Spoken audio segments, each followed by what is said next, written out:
Eu sou Lúcia Cicarini e estou aqui para conversar com você sobre elaboração de projetos e captação de recursos.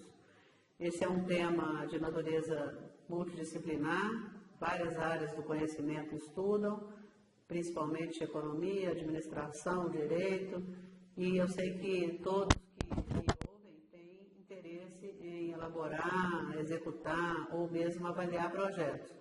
Não pensem que é uma sequência, né? Você poderia trabalhar só com acompanhamento de projetos, só com elaboração, ou então com a ideia de captação.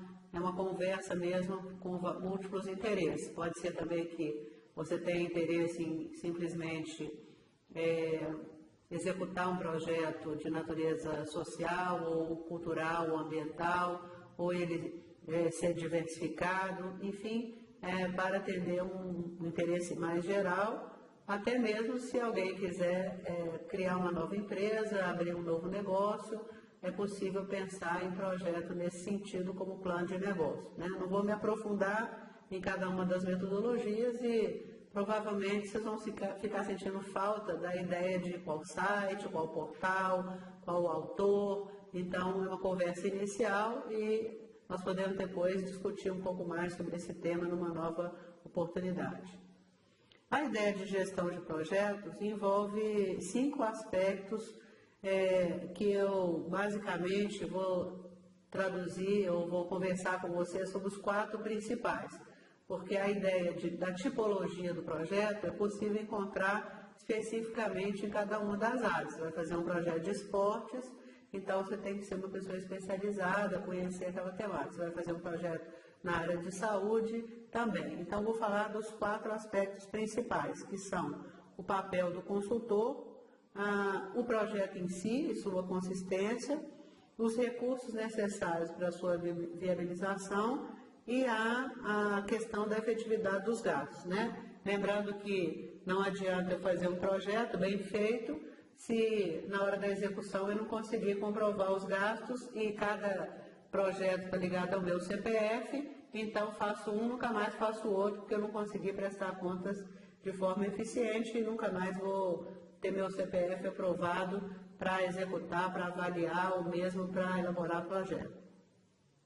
Vamos começar pelo consultor, né? Eu costumo dizer que, como o projeto está ligado ao CPF, é importante que o consultor se prepare para essa finalidade. Se prepare tecnicamente, é óbvio, mas se prepare muito mais como uma pessoa coerente com aquilo que ela está escrevendo, com aquilo que ela está discutindo, né? Então, se eu tenho que ser, se eu digo que sou uma pessoa ética, significa que eu tenho que ter currículo, portfólio, né, testemunho de pessoas ligadas na minha network que vão comprovar esse meu comportamento ético. Não adianta eu escrever algo que, na verdade, eu não pratico. Então, eu também tenho que me preocupar com a minha capacidade de desenvolvimento, com meu senso crítico, né, com o meu nível de comprometimento. Então, se eu me propus a fazer qualquer uma dessas etapas, significa que eu tenho que dedicar tempo para isso. Eu não posso, uma hora estar no projeto, outra hora deixei tudo e fui cuidar de aspectos de ordem pessoal. Claro que acontece, né, mas a competência hoje é medida como um dos elementos-chave no desenvolvimento de projetos. Como que eu digo isso? A gente chama de capacidade institucional. Os principais agentes financeiros, internacionais ou nacionais, eles hoje se preocupam muito mais com a sua capacidade de execução, com a sua titularidade, né, o que algumas instituições chamam de fellowship. Então, como é que esse indivíduo se diz empreendedor? Quem é que testemunha isso? Como é que eu posso comprovar? Então, se prepare para realmente ter essas habilidades requeridas pelo sistema de financiamento ou mesmo por apoiadores, por pessoas que vão fazer de você um caso de sucesso. Então, num certo sentido, né, dê um exemplo da sua competência. Por outro lado, você também tem que pensar no completo domínio daquele tema que você escolheu. Eu chamo de projetos, a preparação, formulação de eventos, a ideia de você trabalhar com uma feira de economia solidária, com o aspecto de você montar um aluguel de quadras, você fazer um site na internet, um portal, né? Ou mesmo uma fanpage, enfim, qualquer uma das alternativas ligadas a evento, a cultura, a esporte ou a empreendedorismo, você tem que saber, ter que ter o domínio daquele conteúdo. Se você não tem o domínio, seu projeto tem que apresentar uma equipe capacitada para fazer isso, né? E sabendo que se você quiser fazer parte da equipe, você não vai receber como gestor no projeto, mas você pode ser remunerado dentro do mesmo projeto se você desenvolver uma atividade técnica e mostrar sua competência nessa função. Poderia ser, por exemplo, ser um sujeito que sabe finanças, então você vai entrar como responsável pela parte financeira dessa empresa. O importante é apresentar a consistência do projeto, no domínio técnico dele e fazer um excelente portfólio. O que eu chamo de portfólio? Né? Pouca gente sabe fazer. Você faz um portfólio de produto, de coisas que você fez. Se você é um sujeito que é um bom fotógrafo, você tem ótimas fotografias, mas ninguém faz caso de fracasso, todo mundo faz caso de sucesso. Então hoje é fácil você montar um portfólio como se ele fosse a princesa, né? Fosse um príncipe. Na verdade, o seu portfólio tem que refletir as suas dificuldades, os seus dramas, e você pode confessar isso no seu portfólio, né? Portfólio é conjunto de atestados de capacidade técnica, depoimento de pessoas com quem você trabalhou, o resultado do seu trabalho acumulado e até mesmo uma confissão de talentos futuros. Você não tem nada, você não tem como comprovar, é seu primeiro projeto, mas de repente você tem talentos, habilidades, competências, atitudes que te levem a uma boa capacidade institucional. Um segundo elemento diz respeito a como é que eu vou querer desenvolver o negócio, né?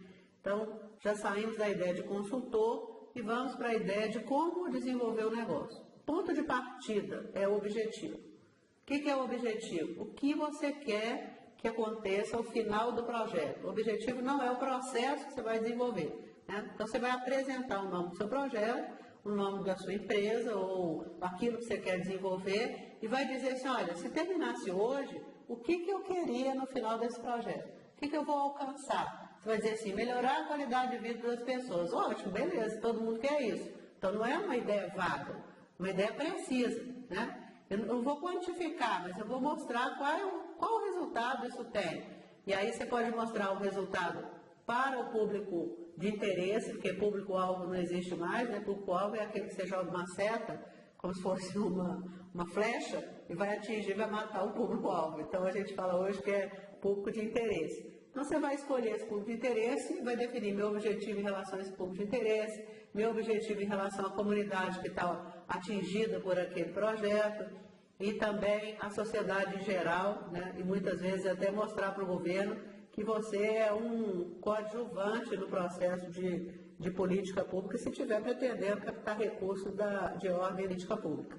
Então, falando sobre como desenvolver esse projeto, você tem que procurar entender, em primeiro plano, a legislação desse setor. O que é essa legislação? Você não tem que ser um advogado, mas você tem que entender quais são as exigências legais daquilo que você vai empreender ou daquilo que você vai desenvolver, quais caminhos você vai passar, porque nós somos um país essencialmente legislador, né, com uma referência legal muito forte. Então, se vai precisar de alvará, se vai precisar de registro autoral, se vai ter alguma taxa, algum serviço, tudo aquilo que diz respeito à legislação a ser cumprida, comece a trabalhar para entender essa legislação. Não precisa pagar consultor se for uma coisa muito geral. Você só contrataria, né, um especialista, um consultor, um advogado, se isso constar da sua planilha de projeto, então você pode incluir, né? Futuramente, pode ser que você precise de uma consultoria legal nesse sentido. Mas a ideia aqui é você acompanhar, e vamos dizer como legislação, não só a atividade reguladora do seu setor, mas também aquela que diz respeito a como funciona, como que é, vou dar um exemplo, como é que é a política nacional de transporte no Brasil. Por que eu preciso saber isso? Porque o meu projeto passa por esse tema, né? Como é que é a legislação municipal para que eu consiga desenvolver uma atividade, por exemplo, de um salão de beleza, né? Como é que funciona a legislação para a micro e pequena empresa? Então, dependendo da temática, eu vou aos poucos, né? Não só para um projeto, mas acompanhando, sabendo o que acontece na esfera federal, na esfera do meu estado, né? Na esfera do município onde eu estou apresentando o projeto, o que é que ele exige para uma temática dessa natureza. Por outro lado, está no mesmo do campo semântico, né? Desse tema, o fato de que existe uma legislação que a gente chama de licitatória ou alguns regulamentos, né, que vão pautar a captação de recursos. Então, eu vou no site, por exemplo, do Ministério do Meio Ambiente, vai aparecer um edital que eu posso apresentar projetos para desenvolver, por exemplo, a preservação de montanhas, de serras e de outros elementos da natureza, e aí vai pedir que eu conheça a legislação específica ambiental. E aí o edital vai abrir, então eu já conheço a legislação e vou ver qual é o requisito, né, qual que é a maneira como esse termo de referência vai pedir que eu apresente os projetos. Eu chamo isso de pré-condição, né? Saber qual edital eu vou entrar, qual tipo de função tem a CEMIG quando ela faz, aqui em Minas Gerais, um edital para cinema, qual que é o edital da Companhia de Águas do Rio de Janeiro quando ela financia edital de cultura, como é que funciona os editais das instituições sem fins lucrativos que já captaram recursos de órgãos públicos federais e estaduais, então repassando esse dinheiro. Então eu posso procurar editais do terceiro setor, de institutos que são ligados a empresas, né, que já procuraram o governo, já tiveram recursos subsidiados ou desonerados e vão apresentar editais específicos das empresas, por exemplo, o Instituto Ford, ou então o Instituto Votorantim, ou Gaia, né, ou uma dessas empresas ligadas à Natura, enfim, né, vão ter vários editais onde eu possa ler e entender como é o termo de referência. Cada projeto, ele tem a sua característica. Você não precisa contar para ninguém e você pode pegar o seu projeto, suponhamos, esse aqui é meu projeto, eu tenho ideia dele como um todo. Então, qual que é o meu ponto de partida? Redigir o projeto, agora eu vou olhar para os editais, todos eles, e posso apresentar a ideia geral, e para cada um dos editais, eu vou fazer o quê? Eu vou apresentar aquilo que está sendo pedido lá. Então, para esse instituto aqui, eu vou pedir a parte de publicidade e propaganda. Para essa fundação aqui pública, eu vou pedir o pagamento da minha folha de serviço.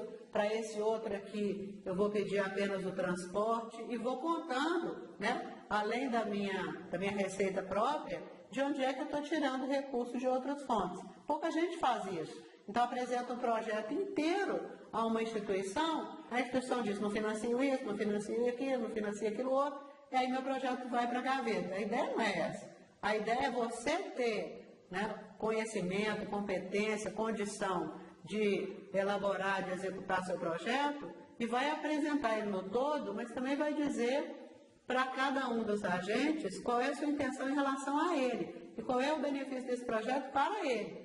Se você quiser apresentar um projeto inteiro numa instituição, então você tem que dominar aquela instituição, aquele termo de referência e ajustar seu projeto àquelas condições. Bom, vamos falar de um tópico relacionado à modelagem de negócio privado. Talvez uma parte da nossa conversa tenha que ser voltada para aquele indivíduo ou para uma dupla, né, ou para um grupo de amigos que quer desenvolver um negócio. Para essa finalidade, seja ela de tecnologia, ou seja uma empresa gastronômica, ou mesmo um projeto relacionado a algo inovador, é importante que vocês procurem uma metodologia específica, né? Hoje a gente fala em Business Plan, a gente fala em Canvas, ou tradicional, né, plano de negócios, e eu recomendo que se façam cursos no sistema SEBRAE, que é credenciado no Brasil para analisar, para apoiar, né, para dar suporte ao empreendedor no que diz respeito à formalização das empresas, principalmente em função da Lei Complementar 123 e sua regulamentação, que é chamada Lei da Microempresa, em relação aos instrumentos de formulação, em relação às fontes para captação de recursos, aos órgãos onde é possível conseguir consultoria e capacitação para a apresentação dos seus produtos. Então, é um caminho interessante também, além do sistema do SEBRAE, procurar as universidades, né, para que elas possam articular junto com os alunos dos diversos cursos de sistema, ou mesmo da administração, em outras áreas da educação física, trabalhar para que seu projeto seja prototipado, porque a ideia de protótipo é muito interessante no mundo inteiro e o Brasil tem feito pouco isso, né? Fica um distanciamento. Os alunos fazendo projetos teóricos, projetos simulados, e de outro lado as pessoas tentando empreender sem terem as ferramentas, sem terem as modelagens para essa finalidade. Então, existem sites interessantes, o Instituto Endeavor, a HSM e outras fontes de informação que possam fazer com que você sobreviva enquanto modela seu negócio. A ideia de modelagem é uma ideia que não é financiável. Então, você tem que colocar muitos recursos, muito investimento em projetos e talvez você não tenha. Então, você pode contar com essas instituições para que o seu projeto seja viável. Agora, acho que nós podemos caminhar para a ideia de gerência de projetos. O que significa isso? O seu escritório, né? Como é que você vai se organizar para implementar esse projeto? Né? Porque você pode elaborar no home office, como eu estou aqui.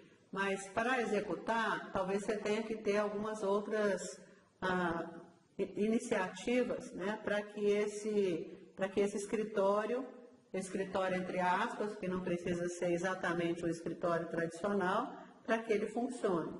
Então, a gente já falou sobre isso, é preciso ter ferramentas básicas, né, necessárias ao desenvolvimento do seu projeto. Então, você deve ter feito lá no projeto um cronograma, uma ideia de recursos necessários, quais são os itens que você precisa utilizar, se vai gastar água, luz, telefone, você pode usar os da sua casa, colocar na planilha num rateio com a sua família, você pode trabalhar com uma ideia de compartilhamento com outros escritórios. Essa semana eu vi que a Google está lançando em São Paulo uma nova sala de situação, né, onde a gente pode se inscrever gratuitamente para que a gente possa levar nossos projetos de tecnologia para serem desenvolvidos. Os paulistas vão ter acesso físico, vão poder utilizar salas montadas com essa finalidade. Nós de outros estados podemos acessar, basta vocês olharem aí, né, a nova sala da Google para ver, por exemplo, um dos modelos desses escritórios de serviço. O escritório, ele tem como ideia o home office ou as salas compartilhadas ou as sedes de microempresas mais enxutas, né? Há vários municípios das regiões metropolitanas que oferecem um custo baixo de escritório com, às vezes, alguns gaveteiros, algumas mesas para você instalar seu escritório lá. Então, você precisa pensar nele e pensar na logística necessária para a sua empresa funcionar. Bom, eu talvez tenha me esquecido de dizer o que eu estou chamando de projeto, né? Mas creio que já está bastante claro, assim, olhando aqui para as minhas anotações, né? Eu diria que um projeto, ele é algo que tem um tempo certo para durar. E eu estou falando em empresa, montagem de empresa. Então, assim, é meio contraditório. Então, eu tenho projetos para implementação da minha empresa. Então, eu já tenho uma empresa, vou lançar um novo produto, vou melhorar meu perfil, meu portfólio.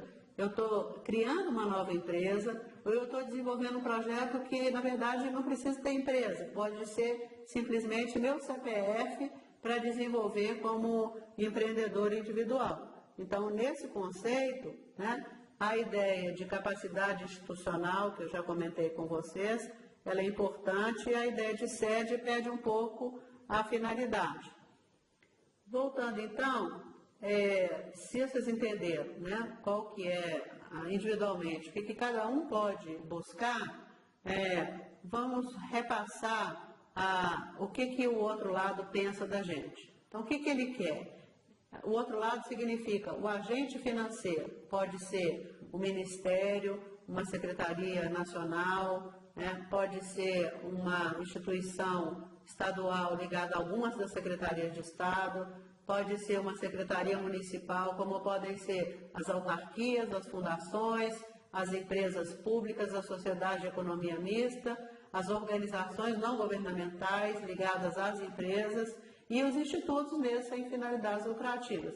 Todos eles vão apresentar um edital, uma forma de como é que você vai desenvolver projeto. E tem mais, né? Alguns projetos já estão modelados nas páginas desses institutos. Então, tem um manual, por exemplo, muito bacana do Instituto Votorantim, que diz o passo a passo de como elaborar o projeto. Porque a ideia aqui é uma ideia de te dar algumas dicas com essa finalidade. Mas lembrando, o passo a passo eu vou escolher um proponente, pode ser uma pessoa física, uma pessoa jurídica, um empreendedor individual que ao mesmo tempo uma pessoa jurídica, mas sou eu apresentando o projeto, né? Para garantir que o meu projeto não seja copiado, não seja utilizado incorretamente, eu tenho que tomar algumas providências relacionadas ao direito autoral. Então, posso pensar em registro na Biblioteca Nacional, que é tradicionalmente o lugar onde a gente registra, né? Não registra ideia, mas registra pauta de música, toda uma condição de um evento cultural numa cidade, ou mesmo um calendário, né, de atividades que eu vou desenvolver. Eu posso registrar num cartório para mostrar que eu tive a ideia, ou então posso fazer um vídeo apresentando o meu projeto para pessoas conhecidas, e essas pessoas depois, se o meu projeto for copiado, elas podem ser chamadas a testemunhar. Então, tem muitas formas de mostrar que eu sou o autor daquela ideia. Por exemplo, se eu desenvolvi, né, o desenho dessa caneca, se eu fui o autor dessa peça, eu faço um protótipo, eu desenho o que eu quero modelar, tiro fotos e guardo com data, com registro, para mostrar que o projeto é meu. Apresento o meu currículo e os atestados de competência, como eu tinha dito, as minhas habilidades, minhas atitudes e meu histórico. E daí eu vou partir para a análise do conteúdo do projeto, especificamente revisar tudo aquilo que eu escrevi, que eu pretendo apresentar às instituições onde eu vou captar o recurso, né? Qualquer projeto, ele precisa ter um bom nome, tá? Vocês veem que o nome aqui em Minas Gerais, nós temos mania de pôr nome em tudo. O AI isso, o AI aquilo, né? O iPod, o iPhone. Então, a gente chama de YPIN, que é uma piada velha. Então, aí você vai lá e põe esse nome. Lembre-se que o regionalismo, ele é bom se você tiver como público de interesse o mineiro. Agora, não dá para eu pegar um projeto nacional, criar um nome que só entre os mineiros aquilo faz sucesso, né? Então, preciso achar um nome que converse com o meu público e que eu possa, às vezes, até fazer uma pesquisa, uma sondagem para saber se realmente é aquilo que ele tem interesse. Já falei sobre um bom objetivo, né? Todo projeto de qualquer entidade vai pedir um bom objetivo. Eu tenho que mostrar qual que é a atividade-chave, né? Essa atividade-chave, vamos falar que ela está no marketing, né? Porque eu tenho que mostrar qual que é meu público, como é que eu vou produzir, qual a logística que eu vou utilizar e como é que eu vou gerir. Então, não é marketing tradicional, mas é uma ideia de marketing mais logística, mais produção. Então, isso eu posso resumir em como é que eu vou executar, né? Quais são as etapas desse projeto. Eu vou colocar quais são os custos, né? Para evidenciar se eu tenho condição de contrapartida eu chamo de, todos vocês sabem, né?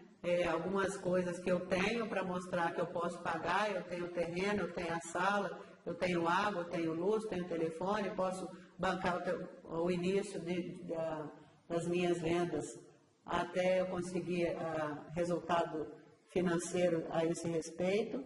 Apresento então um cronograma e aí quais são as minhas necessidades para a captação de recursos. O que a gente chama de captação de recursos? Vamos pensar o seguinte: você tem recursos que a gente chama de redistributivos, então você vai pedir dinheiro emprestado.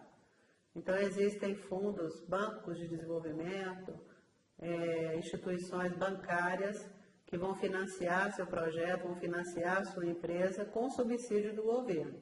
Você pegar um recurso, por exemplo, do projeto, que é um recurso que a Caixa Econômica e o Banco do Brasil financiam, e ele gera renda para a sociedade e você pode até ter um empregado, então você vai pegar dinheiro emprestado, acho que 5 a 50 mil, para dar um exemplo, né, e tem um prazo para pagar, mas você tem que pagar por esse recurso. Então existe uma linha que esse fundo é redistributivo, ele circula no país, né? Então várias pessoas vão tomar o dinheiro emprestado, vão pagar por isso, mas o país está investindo no seu empreendimento, no seu projeto. Existem uns recursos chamados a fundo perdido, são recursos distributivos, ou seja, o governo recebe os impostos e taxas e tudo aquilo que ele cobra e ele retorna à sociedade por meio de financiamento, por meio de projetos, né, apresentados às empresas, e as empresas podem subcontratar em novos projetos, institutos vão desenvolver. Você vai pegando essa linha mestre de onde é que esse recurso começou e ele é a fundo perdido. Ele pode estar lá no próprio Ministério, no órgão federal, estadual, municipal, como já falei, mas ele pode também estar sendo apresentado por outra instituição, mas ele é um recurso a fundo perdido. Ele pode ser um projeto internacional que esteja simplesmente avaliando um projeto, um outro. Você vai entrar com o seu serviço. Então, é também você fazer parte de um projeto, fazer, por exemplo, os relatórios de acompanhamento, ser um tradutor, né? Você vai lá no site das Nações Unidas, no projeto do BID, que é o Banco Interamericano de Desenvolvimento, ou o Banco de Desenvolvimento da Alemanha, um banco japonês, e olha o site e apresenta a sua proposta para fazer parte desse projeto.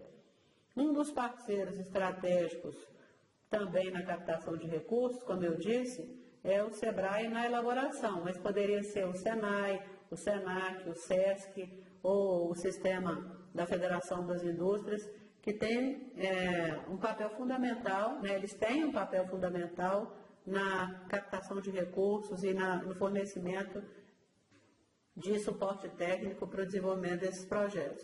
O poder público, ele tem aspectos de apenas apoiar no sentido de liberar o espaço público, seu projeto, seu evento, ele te dá algum apoio no sentido da divulgação nos portais de governo, sites oficiais, além de financiar o projeto em si.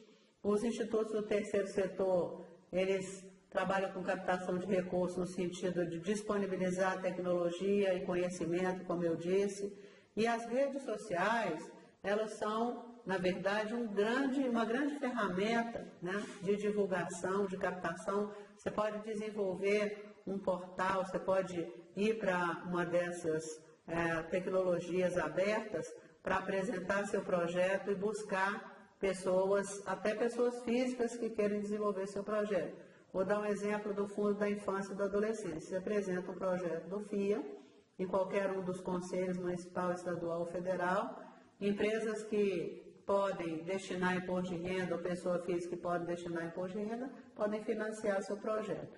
Então, vocês viram, né? A ideia de captação de recursos, ela está relacionada diretamente à sua capacidade de executar, de prestar contas, né? De agir de acordo com o edital, e, por outro lado, de você encontrar qual agente financeiro, qual o o órgão público ou a instituição privada ou o instituto do terceiro setor, que é também privado, mas sem fins lucrativos, hoje é uma atividade não econômica, que coincide o interesse dela com o seu interesse. Eu queria lembrar a vocês, no encerramento desse congresso, que discute a questão das tensões, dos conflitos, né, em busca da excelência, do momento que a gente vive hoje no nosso país.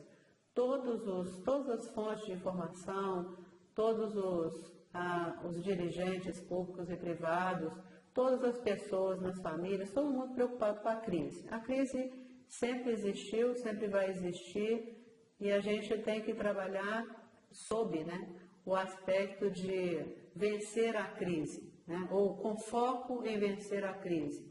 E isso é um lugar comum, né, falar de crise. Eu prefiro falar que as nossas tensões, as nossas preocupações aqui nesse congresso estão ligadas à dimensão do conflito pessoal, né, da gente ter coragem de fazer aquilo que acredita, e aí vocês têm e está disponível, né, várias informações a respeito da dimensão humana.